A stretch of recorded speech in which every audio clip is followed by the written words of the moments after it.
शहर के एक ही कॉलेज में पढ़ने आते हैं। अनुपम उत्तर प्रदेश और श्रेया दिल्ली से थी। दोनों का स्वभाव विपरीत होने के बावजूद दोनों में प्यार हो जाता है और वो शादी करना चाहते हैं। श्रेया के घर वाले इसके खिलाफ थे तो वो दोनों भागकर शादी करते हैं। पर शादी के कुछ महीनों बाद इस कहानी के लेखक है विजेंद्र कुमार कर्ण। दिसंबर का महीना था। हाड़ कपाने वाली ठंड पड़ रही थी। रात के 2:30 बज रहे थे। चारों ओर गहरा सन्नाटा छाया हुआ था। इंसान तो इंसान, जानवर और पशु पक्षी भी कहीं ना कहीं छिपकर दुबके पड़े हुए थे। अनुपम रजाई ओढ़कर अपने बिस्तर पर गहरी नींद की आगोश में था। उसके सिरहाने में उसका मोबाइल वाइब्रेशन मोड में रखा हुआ था जो बार बार बजे जा रहा था। अनुपम को ऐसा लग रहा था कि शायद सपने में उसका मोबाइल वाइब्रेशन मोड में बज रहा है, लेकिन वो सपना नहीं था, हकीकत थी। अनुपम की नींद खुली और उसने मोबाइल की ओर देखा। उसकी मोबाइल की स्क्रीन पर लिखा आ रहा था श्रेया कॉलिंग। अनुपम शॉक्ड रह गया। पहले उसने अपने बिस्तर की ओर देखा, फिर कॉल पिक कर लिया। हेलो अनुपम। ये क्या है श्रेया, कहाँ हो तुम? अनुपम की बात पर श्रेया जोर से हंसती है और कहती है सुनो, ढूंढो मुझे, मैं तुम्हारे पास ही हूँ। अनुपम अपने हाथ में फोन थामे अपने बिस्तर से उठता है। कमरे की लाइट जलाकर ड्राइंग रूम की ओर जाता है। अचानक उसे लगता है कि उसकी चप्पल में कुछ चिपचिपी चीज लगी है। वो अपनी चप्पल की ओर गौर से देखता है तो उसकी चीख निकल जाती है। ड्राइंग रूम में कई जगह खून बिखरा हुआ पड़ा था और उसकी चप्पल पर वही खून लगा हुआ था। अचानक उसकी नजर फ्रिज के पास जाती है जिसका दरवाजा खुला होता है। वो देखता है कि एक लड़की ने अपने कंधे और कान के नीचे मोबाइल दबा रखा है और वो बातें कर रही है। उसके बाल खुले हुए हैं। उसकी कलाई कई जगह से कटी हुई है जिससे लगातार खून निकल रहा है और उस कड़कड़ाती ठंड में भी वो फ्रिज का पानी गटागट पिए जा रही है। ये सब देखकर उस कड़ाके की सर्दी में भी उसके चेहरे पर पसीने की बूंद आ जाती है। उसका दिल इतनी जोर से धड़क रहा होता है कि उस सन्नाटे में भी उसकी आवाज को साफ साफ सुना जा सकता था। अचानक वो लड़की पलटती है और अनुपम की ओर घूमकर देखती है। अनुपम उस लड़की का चेहरा देखकर एक बार फिर शॉक्ड रह जाता है। वो श्रेया थी। श्रेया! अनुपम चीखते हुए श्रेया के पास जाता है। उसकी कलाई से बह रहे खून को अपने हाथ से रोकने की कोशिश करता है, लेकिन खून नहीं रुकता। वो भागकर फर्स्ट एड बॉक्स से रुई और पट्टी का बंडल उठा लाता है। उसे श्रेया की कलाई में बांधता है। श्रेया अब तक बेहोश हो गई थी। अनुपम श्रेया को अपनी गोद में उठा लेता है और अपने घर के बाहर खड़ी कार में उसे डालकर अस्पताल की ओर निकल पड़ता है। अनुपम और श्रेया दिल्ली के एक मैनेजमेंट कॉलेज में एक साथ पढ़ते थे। 6 फुट लंबे और भूरी आंखों वाला अनुपम बिहार का रहने वाला था। वो पढ़ाई में बहुत अच्छा था और पिछले 2 सालों से कॉलेज में टॉप करता आ रहा था। लड़कियां तो उसकी फैन थी। बेहद ही शांत स्वभाव वाले अनुपम को पढ़ाई लिखाई के अलावा कविताएं लिखने का भी शौक था। उसकी कविताएं लोकल अखबारों में भी छपा करती थी। कॉलेज में ही पहली बार उसकी मुलाकात श्रेया से हुई थी। श्रेया का स्वभाव अनुपम के बिल्कुल उलट था। वो बहुत ही ज्यादा बातूनी थी। पहली बार जब वो अनुपम से मिली तो वो उसे बहुत ही बोरिंग लगा। उसे अनुपम पर बहुत गुस्सा भी आया और उसे ये भी लगा था कि इस बोरिंग और बिल्कुल चुपचाप रहने वाले बिहारी लड़के को सभी इतना प्यार क्यों करते हैं। श्रेया के पापा का दिल्ली में बहुत बड़ा कारोबार था। वो उनकी इकलौती बेटी थी। वो दिल की बुरी तो नहीं थी, लेकिन जरा नकचढ़ी थी। पढ़ाई में भी उसका मन कुछ खास नहीं लगता था, लेकिन वो कहते हैं ना कि ऊपर वाले ने आसमान से ही जोड़ियां तय कर रखी है। उनके नोट्स लेने देने का सिलसिला कब दिल लेने देने में तब्दील हो गया, इसका उन्हें भी पता नहीं लगा। उसके बाद तो अनुपम की खामोशी भी श्रेया को अच्छी लगने लगी और श्रेया की बकबक अनुपम की कमजोरी बन गई। अच्छा अनुपम, तुम किसके लिए कविताएं लिखते हो? तुम्हारे लिए। लेकिन मैं तो अभी अभी तुम्हारी लाइफ में आई हूँ और तुम तो बहुत दिनों से कविताएं लिख रहे हो। पहले की कविताएं तुम्हारे इंतजार में लिखी और अब तुम्हारे लिए। तुम्हारी बातें कभी कभी मेरी समझ में बिल्कुल भी नहीं आती, बट आई लव यू। अनुपम और श्रेया ने भी हर आशिक की तरह सपने देखने शुरू कर दिए। समंदर के किनारे घर बनाने की, चांद तारे तोड़ लाने की और एक दूसरे का साथ मरते दम तक नहीं छोड़ने की। लेकिन वो कहते हैं ना कि सारी चीजें अगर सही सही हो तो जिंदगी बेरंग हो जाती है, और ऐसा ही श्रेया और अनुपम के साथ भी हुआ। श्रेया के ताऊजी ने अनुपम और उसे एक मॉल के बाहर मिलते देख लिया। उन्होंने उसी समय जाकर सबके सामने अनुपम को एक थप्पड़ मारा और श्रेया से दूर रहने की सलाह दी। श्रेया के पापा पहले से ही हाई ब्लड प्रेशर के मरीज थे। उन्होंने जैसे ही सुना कि श्रेया एक मिडिल क्लास बिहारी लड़के से मिलती है तो उनका खून खौल गया। उन्होंने श्रेया का कॉलेज जाना बंद करवा दिया। श्रेया की मां ने उन्हें बहुत समझाया कि जमाना अब बदल गया है, इस तरह जवान इकलौती लड़की पर सख्ती ठीक नहीं। लेकिन वो पता नहीं किस मिट्टी के बने थे, वे अपने फैसले से बिल्कुल टस से मस नहीं हुए। लेकिन प्रेम को बांध पाना बहुत मुश्किल है। उनकी लाख कड़ाई के बावजूद एक दिन श्रेया घर से भाग गई, पुराने सारे रीति रिवाज, सड़े गले जात पात के बंधन से दूर। अचानक से श्रेया को अपने कमरे में देख अनुपम को अपनी आंखों पर विश्वास नहीं हुआ। फिर श्रेया ने जब कहा कि वो घर से भागकर आई है तो वो शॉक्ड रह गया। अनुपम, तुम्हारे बिना अब जीना बहुत मुश्किल हो गया है। तुम मुझे यहाँ से ले चलो, नहीं तो पापा और ताऊजी हम दोनों को मार देंगे। वे दोनों भागकर जयपुर पहुंचे। जयपुर में श्रेया की बुआ रहती थी। उसकी बुआ उसे बहुत प्यार करती थी। श्रेया ने अपनी बुआ को सारी बातें बताई। बुआ ने उसका साथ देने का वादा किया। वे दोनों कुछ दिन वहीं रहे। थोड़ी भागदौड़ के बाद अनुपम को एक मार्केटिंग कंपनी में बहुत अच्छी सैलरी जॉब मिल गई। अनुपम ने श्रेया से शादी कर ली। उसके बाद अनुपम ने दूसरी जगह किराए पर एक बड़ा सा घर ले लिया। घर के सामने एक छोटा सा गार्डन भी था। वे दोनों वहीं शिफ्ट हो गए। उनकी सारी खुशियां फिर से वापस आ गई। ऐसा लगा कि सारे सपने एक ही झटके में पूरे हो गए। सारा दिन प्यार ही प्यार। वीकेंड पर कहीं बाहर जाना, फिल्में देखना, श्रेया की छोटी छोटी फरमाइशें पूरा करना अनुपम को बहुत अच्छा लगता था। कभी वो उसके लिए नई ड्रेस लाता तो कभी नई परफ्यूम्स।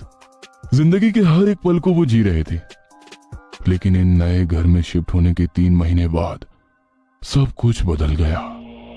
उस घर में अजीब अजीब घटनाएं घटने लगी। जहां पर उन दोनों ने फ्लैट लिया था वो जगह शहर से थोड़ा दूर था, तो वहां आसपास से बंदर हमेशा आ जाया करते थे। श्रेया और अनुपम दोनों अक्सर उन बंदरों को कुछ खाने को देते। अगर अनुपम ना भी होता तो श्रेया उन्हें कुछ ना कुछ देती ही रहती। लेकिन एक सुबह कुछ अजीब घटा। श्रेया और अनुपम नींद में थे। तभी उन्हें लगा कि कोई उनका दरवाजा पीट रहा है। श्रेया ने देखा कि अनुपम सोया हुआ है, इसलिए उसने ही दरवाजा खोला। लेकिन दरवाजा खोलते ही उसकी चीख निकल गई। चीख की आवाज सुनकर अनुपम भागा भागा दरवाजे के पास आया तो उसने भी जो देखा उसे देखकर उसे रोना आ गया।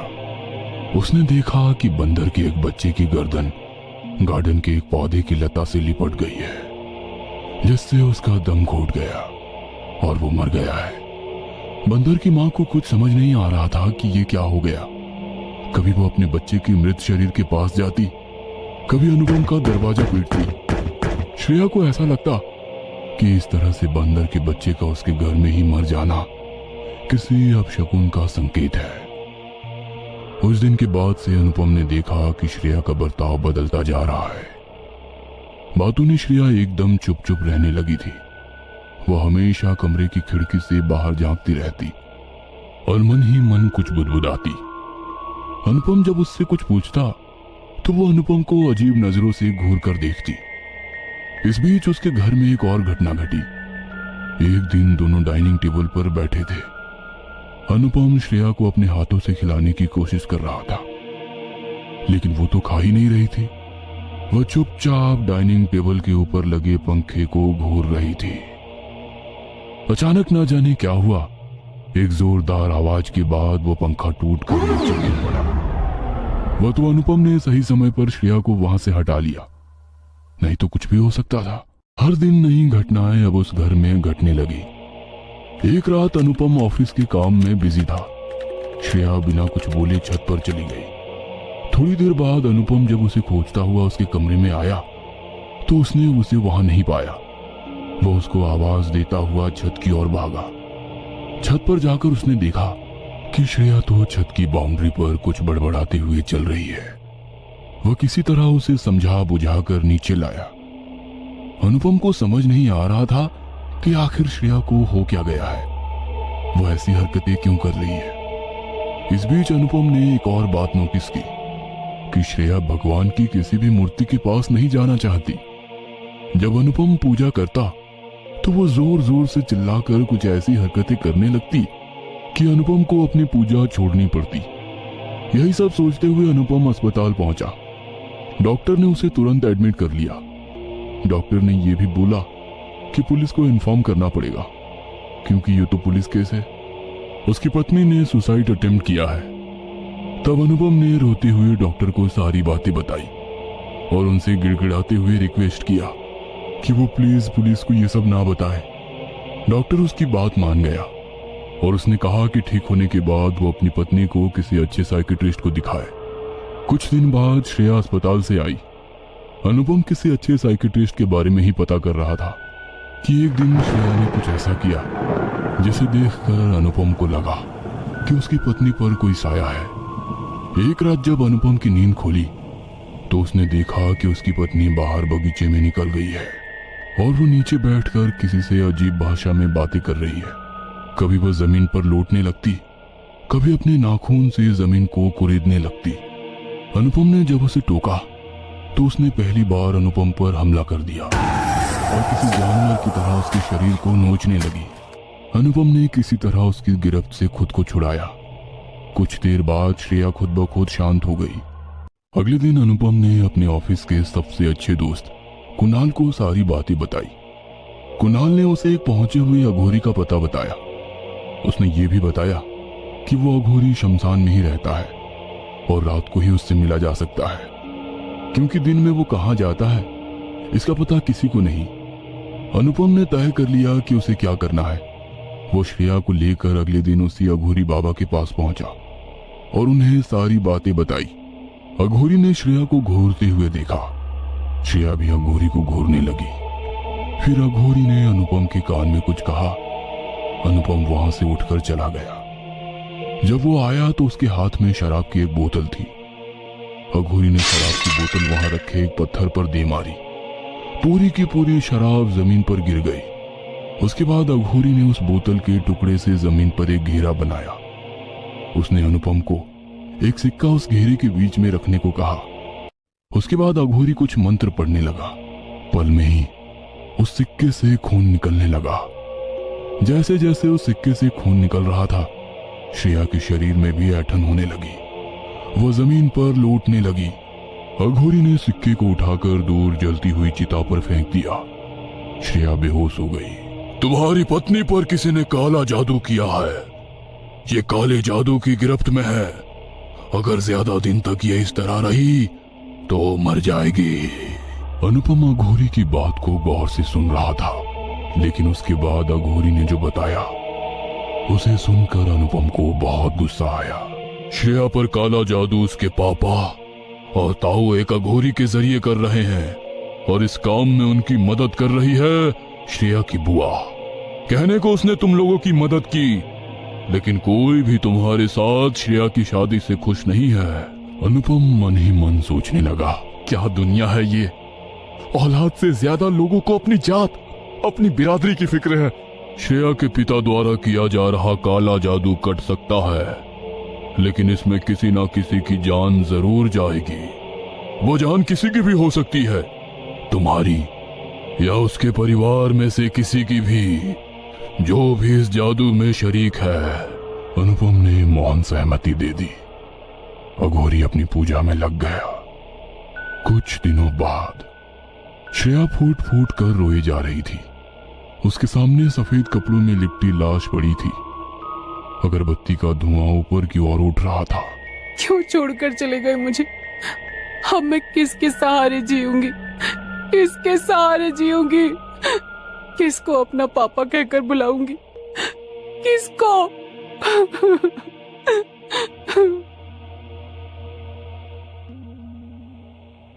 दोस्तों, कहानी अच्छी लगी तो वीडियो को लाइक और चैनल को सब्सक्राइब कर देना।